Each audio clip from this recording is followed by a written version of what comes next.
नमस्कार मित्रांनो, स्वागत आहे सगळ्यांचं शिवराज सर यूट्यूब चॅनलमध्ये। तर ॲडमिशनचे दिवस सुरू झालेले आहेत। तर ॲडमिशन 2024 वेगवेगळ्या प्रकारचे ॲडमिशन असतील। मग 11वी असेल, 10वी पास झालेल्या मुलांसाठी 11वी असेल किंवा 12वी नंतर डिग्री डिप्लोमा असेल किंवा इतर जे कोर्सेस आहेत। तर यामध्ये 10वी नंतर ITI ॲडमिशन 2024च्या व्हिडिओमध्ये आपण सुरुवात करतोय। तर ITI प्रवेश अर्ज भरणे कधीपासून सुरू होणार आहे अशी बरीच मुलं विचारत आहेत।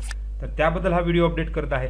ॲडमिशनसाठी आवश्यक डॉक्युमेंट्स कोणकोणते लागणार आहेत आणि वेबसाईट कोणती आहे ते या व्हिडिओमध्ये बघणार आहोत। तर ITI बरोबर डिप्लोमा डिग्रीची ॲडमिशनचे व्हिडिओ सुद्धा अपडेट देणार आहे। तर सुरुवातीलाच आज ITI ॲडमिशन प्रवेश 2024 या व्हिडिओकडे जाऊ। तर यामध्ये तुम्हाला डिटेल बघता येणार आहे। आता तोपर्यंत तुम्ही चॅनल जर नवीनच असाल तर सबस्क्राइब करा आणि ऑल नोटिफिकेशनला क्लिक करा, म्हणजे तुम्हाला सगळ्याच येणाऱ्या नोटिफिकेशन अत्यावश्यक नोटिफिकेशन मिळत जातील। रोजच्या अपडेटसाठी तुम्ही टेलिग्राम आणि व्हॉट्सअप चॅनलला जॉईन करू शकता। सगळ्या लिंक खाली डिस्क्रिप्शनमध्ये दिलेल्या असतात। जॉब अपडेटसुद्धा तुम्हाला डिटेल मिळणार आहे। तर जाऊ डायरेक्ट व्हिडिओकडे। तर मित्रांनो, इथे आज सेंट्रल म्हणजे CBSEचा बोर्ड SSC CBSE जी आहे त्याचा रिझल्ट आजच जाहीर झालेला आहे, अनाऊन्स 13 मे। तर यानुसार बरेच विद्यार्थी या ठिकाणी पास झालेले आहेत आणि त्यानुसारच 10वी आता हा CBSE बोर्ड नंतर SSC बोर्डाचा निकाल बाबत अपडेट सुद्धा पेपरमध्ये या ठिकाणी लोकसत्ता यामध्ये सुद्धा बऱ्याच पेपरमध्ये आलेली आहे। तर CBSEने जसं जाहीर केलेलं आहे तसंच हिंदुस्तान टाइम्सने महाराष्ट्र बोर्डाच्या अधिकाऱ्यांच्या हवाल्याने म्हणजे अपडेट दिलेली आहे। तर हा जो निकाल आहे तो मे महिन्याच्या शेवटच्या आठवड्यात म्हणजे 5 जून पूर्वी सदर निकाल लागण्याची शक्यता आहे आणि 12वीचा रिझल्ट हा 25 मे पूर्वी लागण्याची शक्यता आहे। त्यामुळे ॲडमिशनचे दिवस आता चालू झालेले आहेत। त्यामुळे सतत अपडेट पाहण्यासाठी तुम्हाला एखादे चॅनल्स तुम्हाला अपडेट द्यावे लागणार आहेत। तर ॲडमिशन म्हटल्यानंतर तुम्हाला जे लागतात ती गरज डॉक्युमेंटची।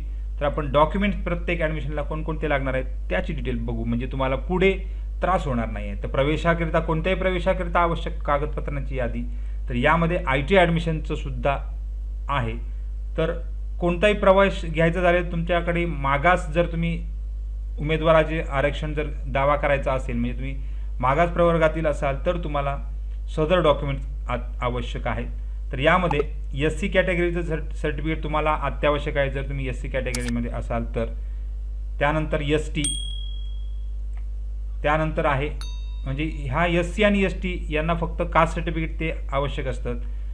त्यानंतर आहे VJ NT SBC हे जे मागास प्रवर्ग असतात यांना जात प्रमाणपत्र बरोबरच म्हणजे SC VJ NT BCD जे असतात त्यामध्ये जात प्रमाणपत्र म्हणजे कास्ट सर्टिफिकेट आणि सोबत 31 मार्च 2025 पर्यंत नॉन क्रिमिलियर सर्टिफिकेट हे तुम्हाला काढणं आवश्यक आहे, तर तुम्हाला सदर कास्टची फॅसिलिटीज मिळते। त्यामुळे सदर डॉक्युमेंट्स तुमच्याकडे असणं आवश्यक आहे। मग NT BCD असेल OBC असेल यांना सुद्धा जात प्रमाणपत्र बरोबरच नॉन क्रिमिलियरची आवश्यकता असते।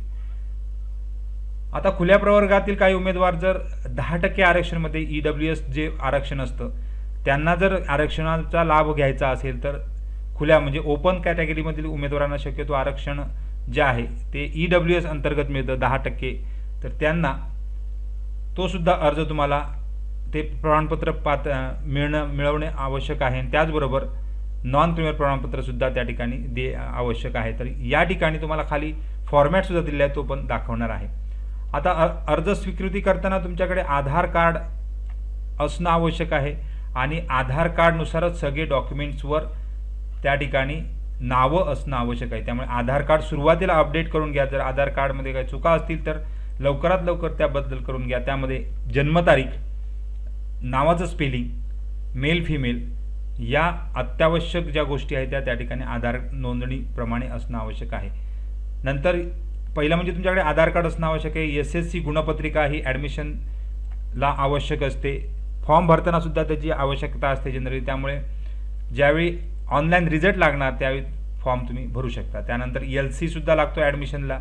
त्यामुळे लिव्हिंग सर्टिफिकेट शाळा सोडल्याचा दाखला मग 12वीचा असेल 10वीचा असेल जो काय असेल तो त्या ठिकाणी आवश्यक आहे। SSC गुणपत्रिका, आधार कार्ड आणि लिव्हिंग सर्टिफिकेट जे काय असेल ते शेवटचे, जे तुमचं शाळा शेवटची सोडलेली असेल ते, मग 10वीवरनं आले तर 10वीचं, 12वीवरनं आले असेल 12वीचं, ग्रॅज्युएशन करून सुद्धा मुलं येतात, डिप्लोमा डिग्री करून सुद्धा येतात. त्यामुळे जो शेवटचा शाळा सोडलेला दाखला असेल तो आवश्यक आहे. त्याचबरोबर खाली काही, आता ही PDF तुम्हाला खाली डिस्क्रिप्शनमध्ये लिंक देत आहे, त्याच्यावर तुम्हाला मिळणारच आहे. अपंग उमेदवार असतील त्यांचे सगळे डॉक्युमेंट्स, जर तुम्ही महाराष्ट्र खुल्या प्रवर्गातील उमेदवार आहे त्यांच्यासाठी सुद्धा दिलेलं आहे. अल्पसंख्याकांसाठी सुद्धा त्यांचे डॉक्युमेंट्स असणे आवश्यक आहे. त्याचबरोबर वाढीव गुण तुम्हाला जे मिळतात त्यामध्ये इंटरमिजिएट चित्रकला परीक्षा आहे, म्हणजे इंटरमिडिएटचं सर्टिफिकेट असणं आवश्यक आहे जर तुमच्याकडे असेल तर. त्यानंतर खेळाचं प्रमाणपत्र, जर तुम्हाला खेळाचे जर प्रमाणपत्र असेल जिल्हा राज्य लेवल पातळीवरचं, तर ते प्रमाणपत्र आवश्यक आहे. आता या ठिकाणी बरेच हे 10 वाढीव गुण तुम्हाला जर प्रमाणपत्र नसतील तर मिळत नाहीत. त्यामुळे जर प्रमाणपत्र असेल तरच तुम्ही फॉर्ममध्ये हे टाकायचं आहे. तांत्रिक विषय असेल, बोल्स्टर स्कूल असेल, माजी सैनिक असेल किंवा संरक्षण सेवेतील उमेदवार यांचे डॉक्युमेंट्स त्या ठिकाणी अत्यावश्यक असतात. तर हे सगळे तुम्हाला डॉक्युमेंट्स आवश्यकच आहेत. हे जर तुमच्याकडे जर डॉक्युमेंट असतील तरच तुम्ही त्या फॉर्ममध्ये आवश्यक आहे. अत्यावश्यक डॉक्युमेंट म्हणजे सुरुवातीला जे दाखवले तेच खूप महत्त्वाचे आहेत. त्यानंतर खाली जर बघितलं PDF मध्ये तुम्हाला फॉर्मॅट दिलेला आहे EWS आर्थिक दुर्बल घटकाचे, जे ओपन कॅटेगरीची मुलं आहेत त्यांच्यासाठी एक फॉर्मॅट दिला आहे. या फॉर्मॅटमध्ये तुम्हाला एक प्रमाणपत्र काढणे आवश्यक आहे. तर अशा सगळेच जे ॲडमिशन्स आहेत त्यासाठी हे डॉक्युमेंट्स गरजेचे आहे. त्यामुळे लवकरात लवकर तुम्ही डॉक्युमेंट्स काढून घ्या, कारण इलेक्शनचा सुद्धा काळ आहे. त्यामुळे सध्या कर्मचारीसुद्धा बरेच इलेक्शनच्या ड्युटीमध्ये अडकलेले आहेत. त्यामुळे सदर बेसिक जे कागदपत्र तुम्हाला लागणार आहेत ती लवकरात लवकर काढून घ्या, म्हणजे ॲडमिशनला तुम्हाला त्रास होणार नाही. तर सगळ्यांना खूप खूप शुभेच्छा आहेत. काही कमेंट्स असतील, म्हणजे काही डाऊट्स असतील तर कमेंट बॉक्समध्ये कमेंट करू शकता.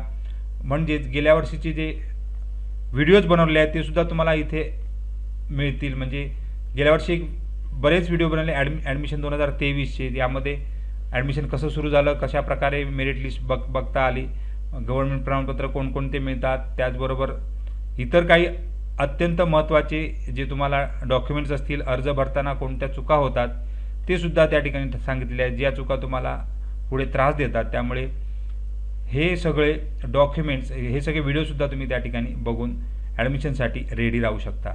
तर सगळ्यांना खूप खूप शुभेच्छा आहेत. काही डाऊट असेल तर कमेंट बॉक्समध्ये कमेंट करा आणि थँक्यू व्हेरी मच.